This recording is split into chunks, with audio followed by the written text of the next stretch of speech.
आषाढी वारी निमित्त देशाच्या कानाकोपऱ्यातून सर्व वारकरी संप्रदायाचे माऊली लोक पांडुरंगाच्या दर्शनासाठी येत असतात।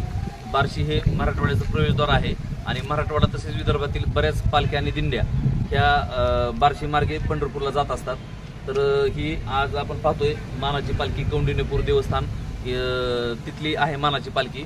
ती आज त्यांचं आगमन बार्शीमध्ये झालेलं आहे आणि माननीय पोलीस अधीक्षक श्री अतुल कुलकर्णी सर यांच्या मार्गदर्शनाखाली हरितवारी संकल्प राबवला जात आहे, उपक्रम राबवला जात आहे आणि त्या निमित्ताने आज ह्या मानाच्या पालखीचे माऊली त्यांच्या हस्ते आपण ना वृक्षारोपण केलेलं आहे आणि ह्या एरियातील सर्व जे नागरिक आहेत त्यांनी पण या ठिकाणी सहभाग घेतलेला आहे आणि त्यांनी ही झाडं जगवण्याचं आश्वासन दिलेलं आहे। माऊलींचं महाराजांचं म्हणणं होतं की पुढच्या वर्षी जेव्हा आम्ही इथं येऊ तेव्हा ही झाडं पाहू। तर गल्लीतल्या नागरिकांना पण विनंती आहे की त्यांनी ती झाडं व्यवस्थित जगवावी आणि ती झाडाच्या सावलीमध्ये नंतर जेव्हा केव्हा पालखी येईल तेव्हा ती झाडाची सावली पाहून त्यांना सुद्धा खूप छान वाटेल।